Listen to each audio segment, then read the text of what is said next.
Saudações aos telespectadores da TV AD Mossoró. Estamos em mais um programa Dinâmica do Direito e o assunto hoje é a Lei de Abuso de Autoridade, que passará a vigorar em janeiro de 2020, mas já causou entre os operadores de direito, seja juízes, promotores e advogados, uma certa comoção, haja vista pontos peculiares dessa lei. Para tanto, temos aqui o advogado criminalista Júnior Melo, que vai nos ajudar a entender tão importante assunto. Então não sai daí, voltamos já.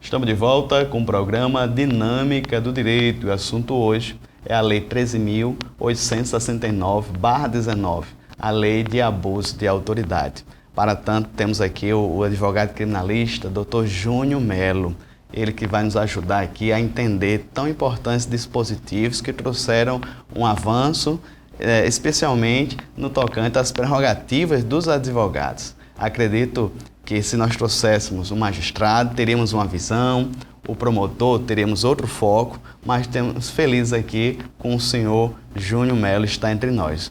Doutor Júnior, seja bem-vindo ao programa Dinâmica do Direito. Eu agradeço a oportunidade, quero agradecer também a audiência dos telespectadores e vamos tentar discorrer sobre esse assunto que é novíssimo, né? É uma lei que foi repromulgada, na verdade, no dia 27 de setembro último, ou seja, nós não temos nem um mês de lei ainda, mas vamos tentar aqui discorrer sobre ela. Pois bem, uma lei que está ainda em discussão, seja nos fóruns, seja no meio acadêmico, e vai ser muito pertinente a nossa conversa aqui com o doutor no caso Agaci Júnior, conhecido também como Júnior Melo, pelos colegas. Então, nesse contexto, doutor, vai ser muito interessante para os estudantes, para o público leigo em geral que nos assiste. Mas, normalmente, doutor Júnior, aqui no primeiro bloco a gente procura conhecer o entrevistado. O senhor é conhecido no meio jurídico, nos fóruns, mas nem todo mundo de casa conhece Vossa Excelência. O senhor é natural aqui de Mossoró? Não, eu nasci em Patu, que é uma cidade aqui próxima, né? Sou do Rio Grande do Norte, sou norte-rio-grandense. Sou de Patu, mas muito novo vim morar em Mossoró, depois fui para a capital, passei 30 anos e depois que morei em Natal, me aventurei, me enveredei a morar fora do país, passei 2 anos na Irlanda, que é próxima à Inglaterra, e foi um aprendizado muito bom e retornei a Mossoró, né, essa cidade maravilhosa. Eu gosto demais, alguns dizem que é quente, eu não acredito nisso. Muito bem, doutor. E a sua questão, a sua chamada, a sua vocação para o direito? O senhor é formado por qual instituição? Sim, eu comecei a minha faculdade em 2005, porém eu me enveredei pelo caminho do comércio, tive um comércio. Esse comércio, depois de alguns anos, não veio a dar certo. Fui morar, como eu já disse antes, fui morar fora, morei na Irlanda e depois vim para Mossoró. Quando voltei para Mossoró, vim contratado por uma empresa que presta serviço à Petrobras, mas passei só 1 ano. Meu sonho desde pequeno era ser advogado. Advogado, realmente eu tenho sangue daquele, alguns dizem que é o sangue de defensor, né? Aquele que gosta de defender. E concluí a minha faculdade, faltavam algumas cadeiras, concluí, passei na OAB no ano de 2016, e comecei a advogar, então, efetivamente. Aqui é a TV AD, né, que é a TV da Assembleia de Deus.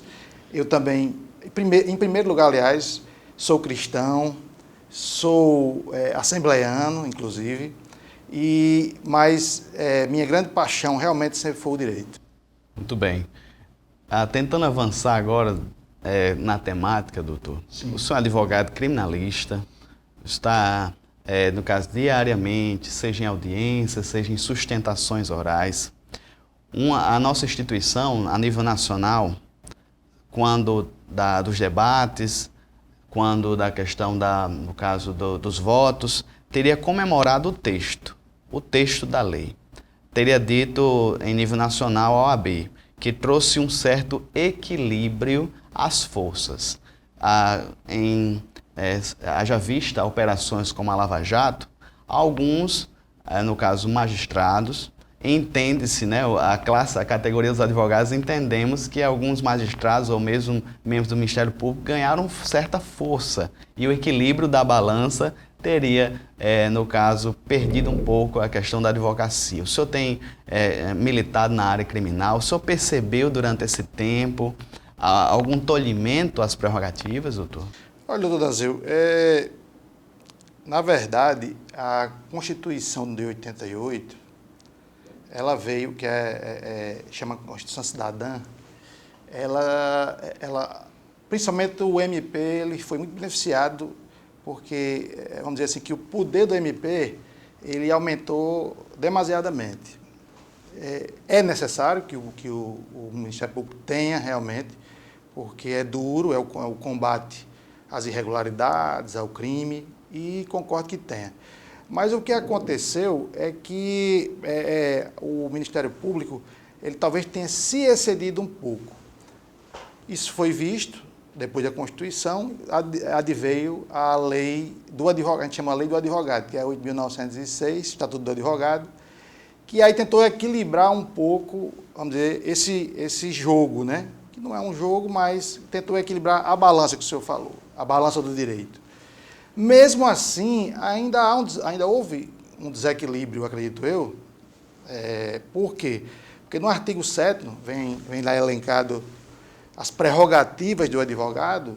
Por exemplo, citar aqui um dos incisos do artigo 7º, diz que o advogado ele pode ver o preso, ainda que esteja isolado, a qualquer horário, na verdade, muitas vezes vinha realmente sendo tolhido esse direito. E o que acontece? Existia a lei, existiam as prerrogativas, existem as prerrogativas, que é a lei de 94, só que não havia uma reprimenda para quem descumprisse. A verdade é essa. Então, acontecia muito de se chegar numa delegacia, o delegado dizer, olha, não vou deixar agora não, você não pode falar com ele agora, nós estamos fazendo ainda uma investigação, indo de encontro à lei. O que o advogado podia fazer? Muitas vezes, era até engraçado, um desagravo, que era nada, era você pegar um punhado de advogados, ir para frente da delegacia e manifestar. Ou seja, o delegado até, às vezes, com todo respeito, eu tenho muitos amigos delegados, mas alguns delegados até riam, diziam, mas como é que pode um negócio desse? Eu vi esses delegados aqui para frente da delegacia. Mas era a única arma que se tinha. Nós temos a comissão de prerrogativa, em todas as nossas seccionais e subseccionais, mas não tínhamos como reprimir como é que se diz? Esse erro que era cometido por alguns membros do judiciário, autoridade policial. Então, realmente, eu vejo com bons olhos, em parte, a lei do abuso de autoridade, que foi promulgada agora dia 27 de setembro. Bem, ainda nessa linha, doutor Júnior Melo, mais prática, mais pragmática, a gente percebe, assim, justamente na área criminal, um flagrante desrespeito, tanto às prerrogativas dos advogados, como aos próprios, a questão de direitos humanos, direitos básicos essenciais do preso. Vou dizer aqui bem simples, né? Aqui nas nossas penitenciárias, assim, com exceção da penitenciária federal, não existe uma sala apropriada para o advogado ter o seu intercurso ali, conversar de maneira idônea, de maneira correta, com um preso do regime fechado. Isso, doutor, causa um tremendo mal-estar para a nossa profissão, para o próprio cliente. Eu sei que ali realmente tem pessoas que têm o crime como a sua profissão, mas também tem pessoas que podem ser ressocializadas e esse tipo de postura, esse tipo do Estado, na verdade, não permite isso. Eu quero até fazer uma defesa aqui da cadeia pública de Mossoró, além da penitenciária federal, ela já vem no seu rol, que deve ter um lugar para o advogado, mas que realmente aqui nós temos dois complexos prisionais, que é a cadeia pública, e do outro lado nós temos a Mar Negócio, que é agrícola, mas não funciona mais como agrícola, ela realmente é regime fechado agora.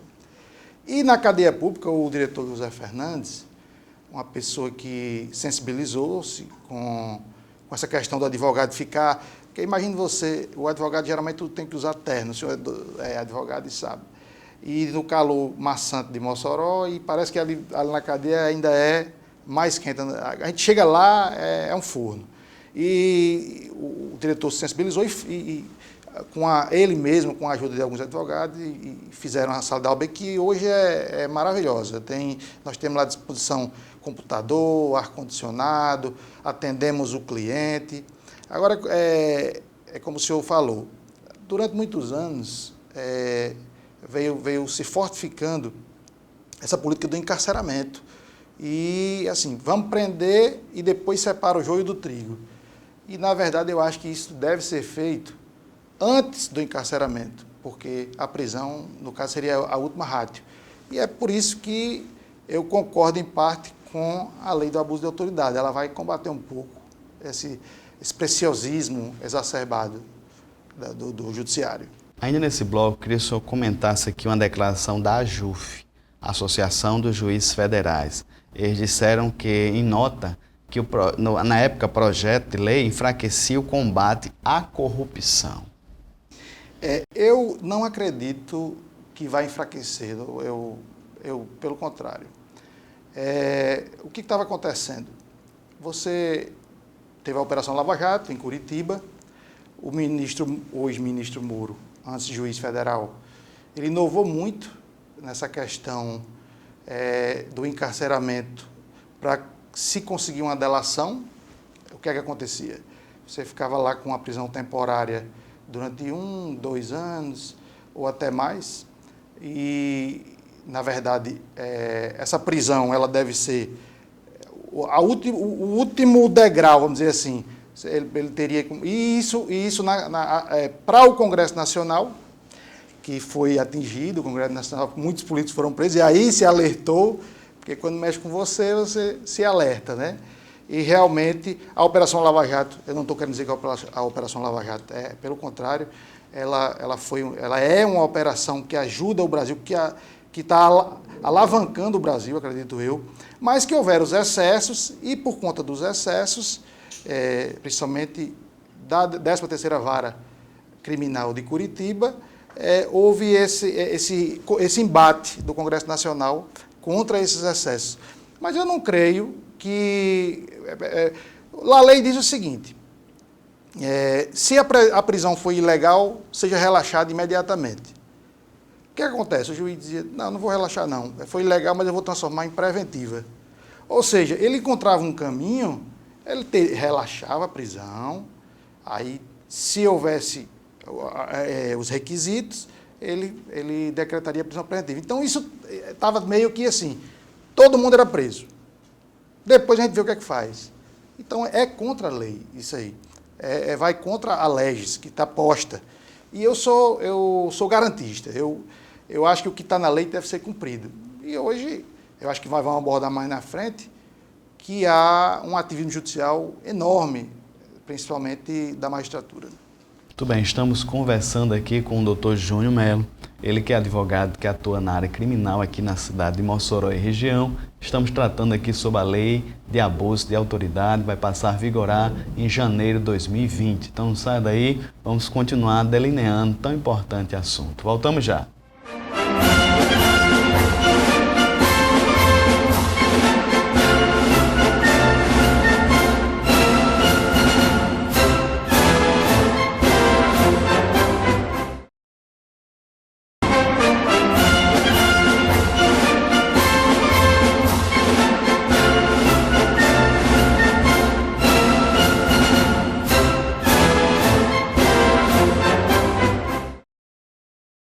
Estamos de volta com o programa Dinâmica do Direito. Hoje o assunto é a Lei de Abuso de Autoridade, que vai passar a vigorar a partir de janeiro de 2020. Temos aqui o Dr. Júnior Melo, ele que é advogado que atua na área criminal, aqui na área jurisdição Mossoró, região, nos ajudando a entender tão importante temática.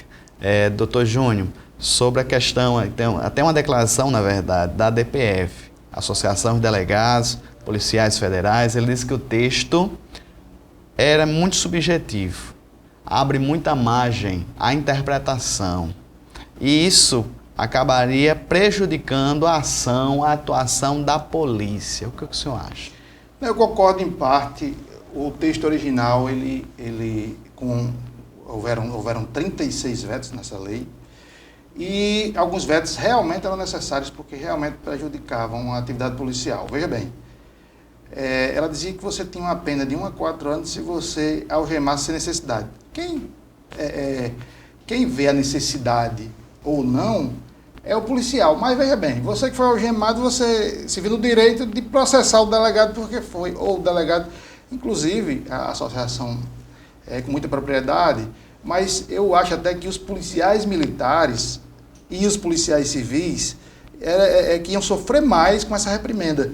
Porque vejam bem, quem está na ponta é o policial civil e o policial militar que prende todo dia. Então imagine vocês que o policial ele ia prender, algemar, você está prendendo um traficante de droga, mas a pessoa é calma, está ali, mas ninguém sabe a reação. O psicológico de quem está sendo preso é muito volátil. Então, era necessário, eu acho que era necessário esse veto. Outra coisa também que eu achei interessante vetar é que se o policial tirasse uma foto do criminoso, geralmente eles tiram essa foto para deixar no banco de dados lá, seja da Polícia Civil, seja da Polícia Militar para fazer alguma investigação, eles tiravam essa foto e essa foto seria também motivo de reprimenda nessa lei, mas foram sabidamente pelo presidente Bolsonaro, foram vetadas. Mas depois desses vetos, alguns vetos foram derrubados pelo Congresso Nacional. Porque o que acontece? O presidente veta, o Congresso Nacional analisa os vetos para saber se o presidente está de acordo. O presidente, quando veta, ele faz ali, ele descreve por que ele vetou. Aí o Congresso vai analisar para saber se ele está de acordo. E desses 36 vetos, 18, salvo engano, 18 vetos foram derrubados. E alguns desses vetos foram derrubados. Eu concordei na derrubada. Por quê? Porque diz o seguinte: se você foi preso, o delegado tem 24 horas para informar ao judiciário que prendeu. O que acontecia muito? O delegado deixava 15 dias a pessoa lá, nem a família sabia. Não estou dizendo, isso é exceção. Geralmente eles mandam. Mas acontecia, e no interior do estado, tinha muito policial, por exemplo, policial militar fazendo às vezes de delegado. Não sei se ainda existe hoje, mas isso era muito comum. Mas que demorava, não tinha como mandar para o judiciário, às vezes a comarca em outra cidade, e aí você ficava encarcerado ali durante 15 dias e não podia sequer propor uma liberdade provisória, um relaxamento de prisão, que era o caso, a prisão era ilegal. O que acontecia? Ficava lá 15 dias, um mês preso, o juiz não sabia, a família não sabia. A pessoa ficava ali sem ter como se defender, vamos dizer assim. E hoje, se acontecer isso, que aí esse veto foi derrubado, o delegado hoje ele pode sofrer uma reprimenda penal por conta dessa demora excessiva. Mas, no geral, eu acho que a lei, porque na verdade essa lei, doutor, se me permite, essa lei ela não é vista com bons olhos porque ela começou no Senado. E começou por Renan Calheiros, que Renan Calheiros não é bem visto no meio, não vamos dizer assim, tanto no meio jurídico, porque ele é réu em várias ações no Supremo Tribunal Federal, como a população, como através da população. Mas, assim, se você separar o que e houveram emendas de outros senadores. Então a lei é de Renan Calheiros e aí ficou mal vista. Mas depois dessa peneirada que foi dada, eu acredito que a lei ficou excelente, não vejo problema nenhum, inclusive para os delegados de polícia, que aí foi a associação, né? A Associação dos Delegados de Polícia Federais. Muito bem. Doutor, como o senhor falou, teve 36 vetos, desses aí sobreviveu metade dos mesmos. Muitos desses vetos partiam da equipe de Sérgio Moro, no caso, orientando a presidência da República.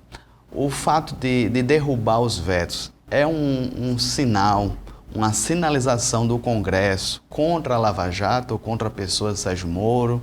O senhor interpreta assim, ou foram vetos jurídicos e não políticos? Veja bem, Sérgio Moro foi juiz federal até um ano, acho que menos de um ano, né? Então, assim, acreditamos que haja um corporativismo nesse sentido. O juiz recebeu uma reprimenda porque se exagerou, isso era quase que inconcebível até essa lei. Então, assim, houve uma pressão. Inclusive, o presidente Bolsonaro disse numa nota, não da magistratura, mas que o Ministério Público exagerava. Mas foi convencido, acredito eu, pelo seu staff ali,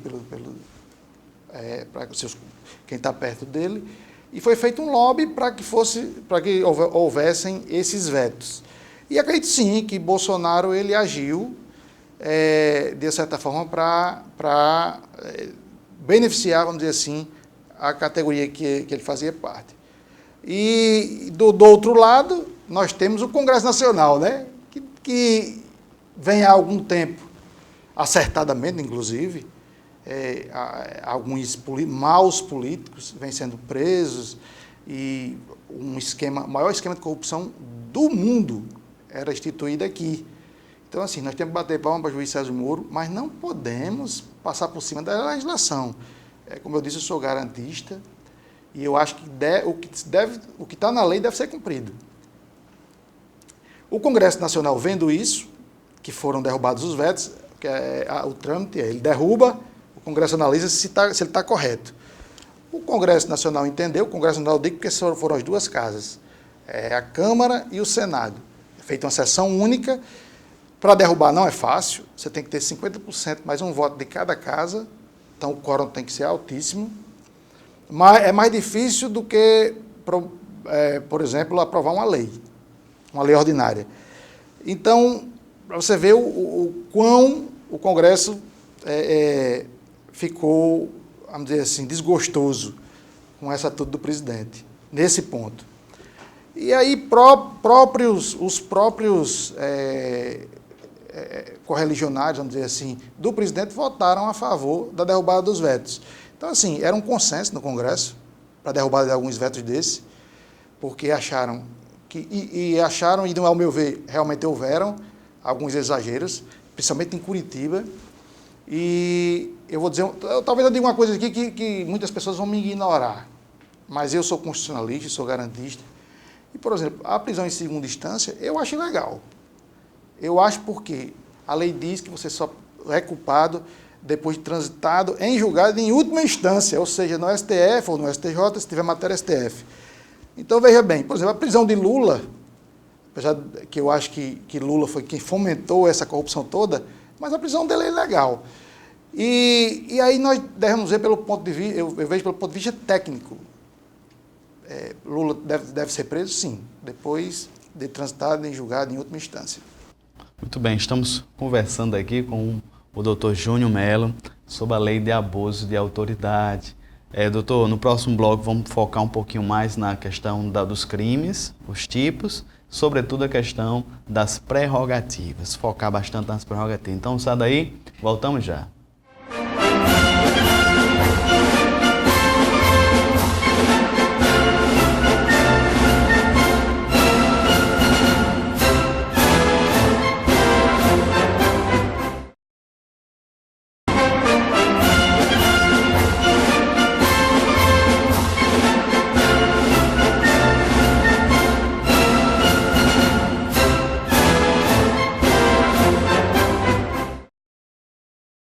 Estamos de volta com Dinâmica do Direito. Hoje nós temos aqui nos estúdios o doutor Júnior Melo, ele que é advogado criminalista, falando aqui sobre a Lei de Abuso de Autoridade.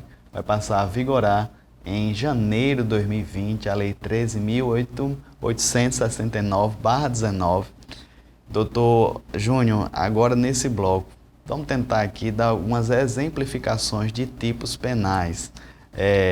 Eu sei que teve a criminalização da violação das prerrogativas, foi comemorado nos grupos, mas antes de chegar nesse carro-chefe, que a advocacia comemorou, eu cito mais alguns casos que podem acontecer, se for tipificado, pode ser crime para servidores públicos, seja magistrados, servidores em geral, delegados.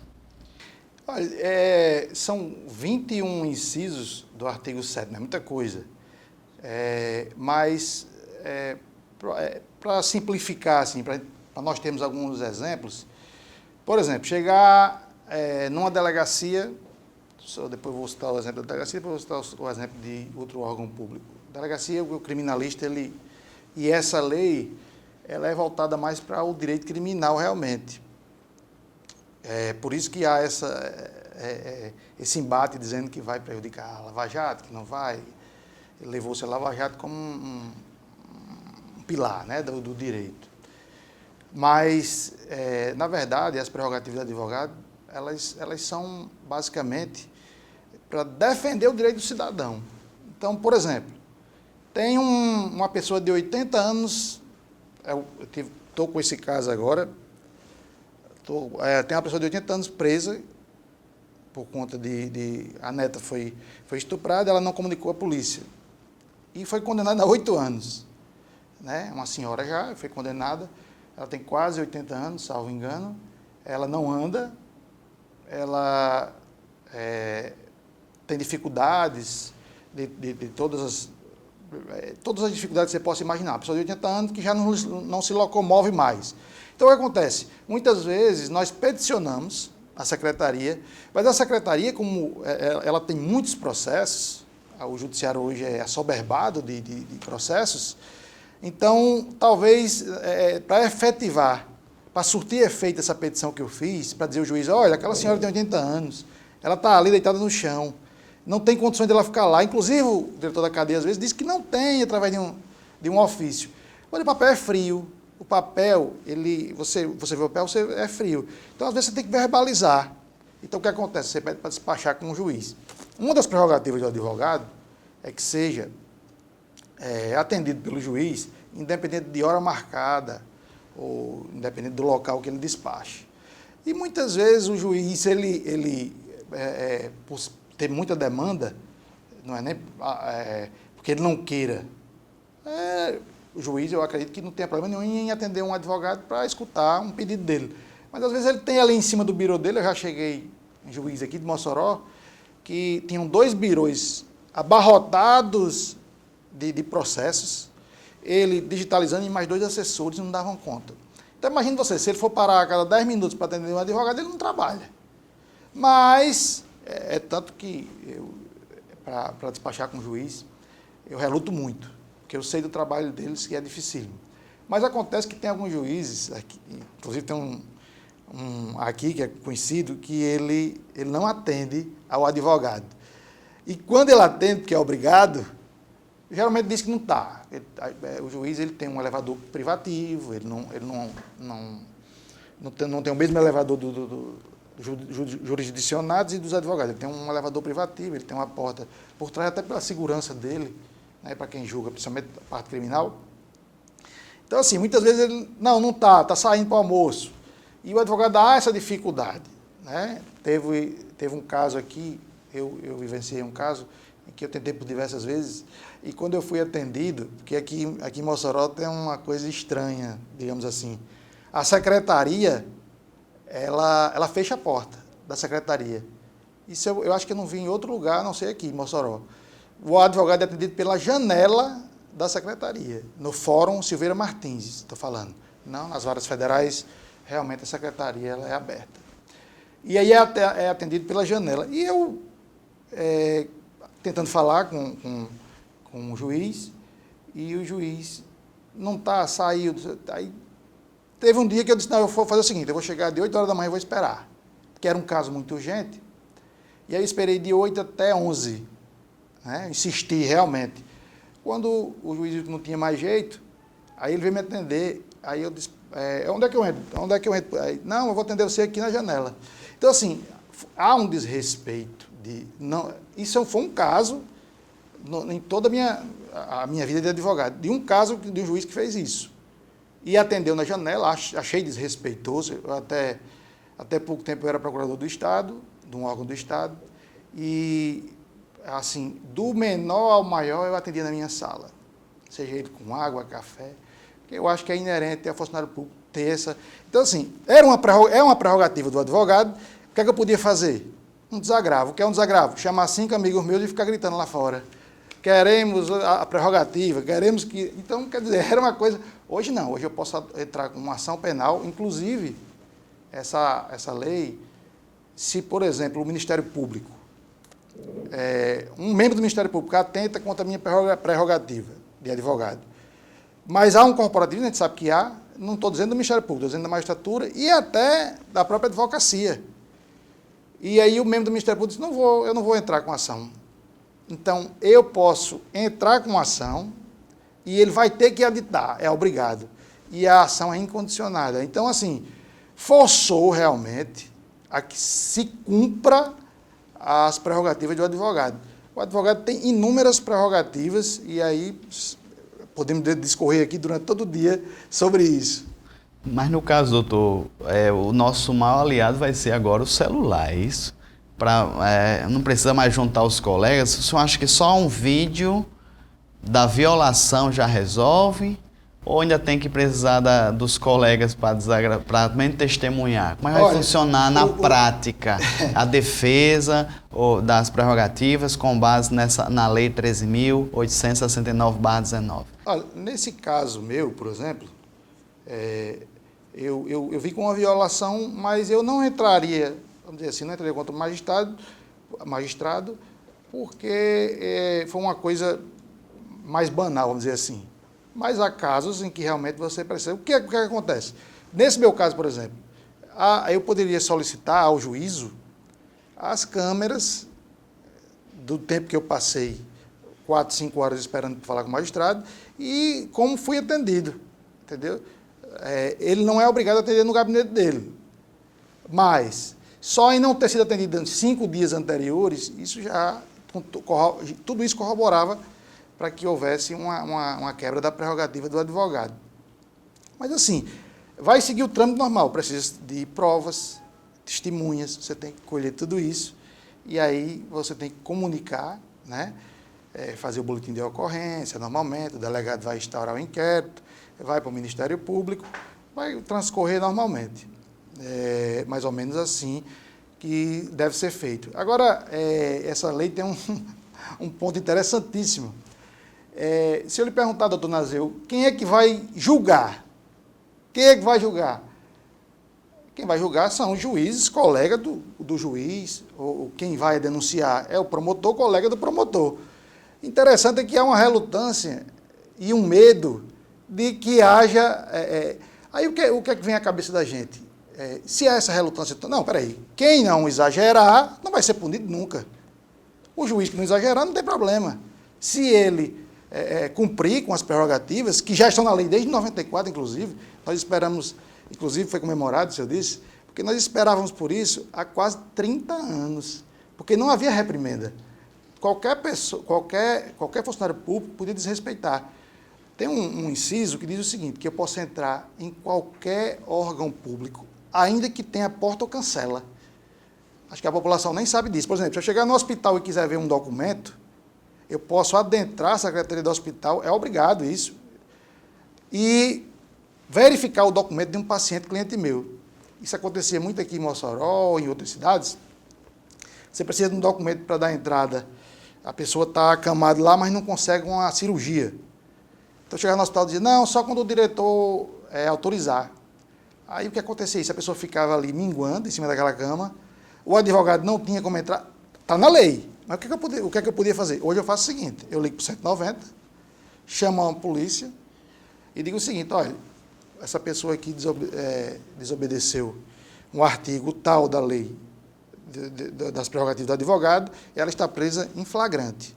Se o policial disser, não vou prender não, aí ele também será processado. Então, assim, não é uma prerrogativa do advogado. Quem é que defende você? Quem é que defende o cidadão? Quem defende o cidadão é o advogado. Então, assim, isso limitava, vamos dizer assim, o direito do próprio cidadão. Então, eu acredito que a lei, depois, repiso, depois dessa balanceada que foi dada, eu acredito que ela está perfeita. Eu não vejo como prejudicar. Agora, se houver excesso, seja ele de um funcionário público qualquer, ele vai ser punido, o que não era antes. Muito bem, estamos conversando aqui com o Júnior Melo, ele que é advogado aqui, que atua na área criminal aqui na nossa cidade de Mossoró, a respeito sobre a lei de abuso de autoridade. Realmente, doutor, falar de prerrogativas é falar de cidadania, porque nós estamos na ponta da lança, nós estamos na defesa das cidadanias, da defesa do homem de bem. Nós, mesmo advogados criminais, a gente não só defende bandido, tem pessoas realmente que, por uma situação ou outra, incorreram, mas merecem uma segunda e terceira chance, se for necessário. Mas você viu, doutor Nazil, que eu falei agora de um caso de direito civil. Você viu que entrar no hospital, a prerrogativa do advogado ela não é só inerente ao direito criminal. O direito criminal é que foi levantada essa hipótese da Lava Jato. Mas, na verdade, a lei da abuso de autoridade ela vai abranger muito mais que isso. Tem muita coisa ainda para ser discutida, doutor. Assim, vamos para o último bloco, as considerações finais, mas só deixando bem claro, por exemplo, com marcas de interior, a gente chegar, não ter... Quero falar com o delegado, não tem delegado. O delegado atende 2, 3, 4 cidades. A gente chega numa cidade, não tem promotor. O promotor vem aqui 1, 2 vezes por semana. Muitas vezes não tem magistrado. Não, o magistrado não chegou ainda, só vem na terça, não vem na segunda-feira. Então, acho que o maior desrespeito é essa falta de estrutura que a gente tem que batalhar ainda muito e avançar. Mas não sai daí, vamos para o último bloco da nossa conversa com o Dr. Júnior Melo. Voltamos já.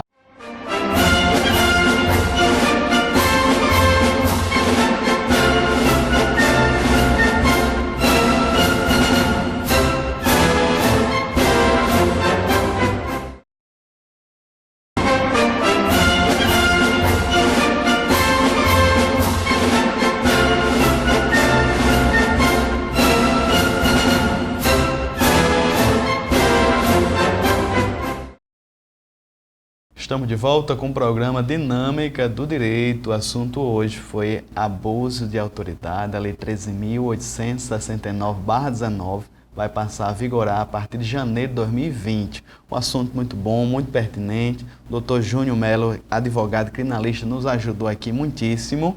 Para você que chegou agora, não fique triste. Semanalmente, a gente publica nossos vídeos no YouTube. Temos um acervo de mais de 100 vídeos com assuntos muito relevantes também, com entrevistados muito gabaritados, a exemplo aqui do nosso colega Júnior. Nesse sentido, você pode procurar o nosso acervo e revisar essa entrevista. No caso aqui, doutor Júnior, o nosso procurador da Lava Jato, digo nosso, eu como cidadão aqui, como defensor também da Lava Jato, Deltan, teria dito, direito não é matemática. Nesse sentido, eles denunciavam só para tentar justificar as denúncias, né? Porque são muitas. Então, para justificar, ele diz, a gente denuncia e a gente não pode ser punido por isso. Da mesma maneira, o magistrado que vai julgar. Então, nesse sentido, doutor, o senhor acha que muitos dispositivos podem cair como inconstitucionais no STF? O senhor já avaliou as discussões, os debates? Olha, é uma lei que tem menos de um mês, né? Se bem que ela vinha sendo discutida há muito tempo, salvo engano, desde o ano passado, mas nós estamos nos debruçando agora, nesse momento. Mas, quanto a Deltan, eu acredito que essa frase dele foi infeliz. Porque é o seguinte, eu escutei uma frase do ministro Barroso, que também acho que foi infeliz, que ele diz o seguinte, o juiz, o judiciário, ela, por exemplo, ele prende de forma equivocada menos de 1%. Aí eu faço aí uma equivalência com a medicina, porque, como eu estava lhe dizendo antes, eu acredito assim, que o encarceramento é como se a pessoa estivesse morta, ela não tem direito mais a nenhuma atividade civil e ela está ali isolada da sociedade, né, no cárcere. Imagine você prender essa pessoa equivocadamente. Você matou essa pessoa, matou entre aspas, claro. Então, assim, o ministro Barroso disse no STF uma vez que menos de 1% era aceitável. Aí eu pergunto, eu devolvo a pergunta a ele: e se um médico matar uma pessoa por erro? Ele é processado criminalmente e ele vai pagar por aquele erro.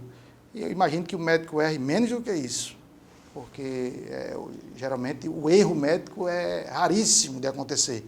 E no judiciário não é tão raro.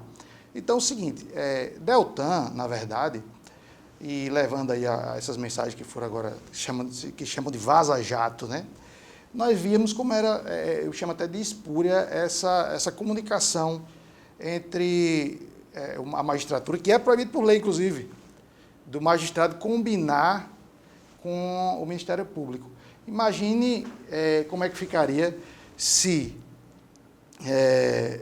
nós temos uma discussão, tem uma pessoa que está mediando ali, e a pessoa combinando com um dos mediadores, como era que ia ser.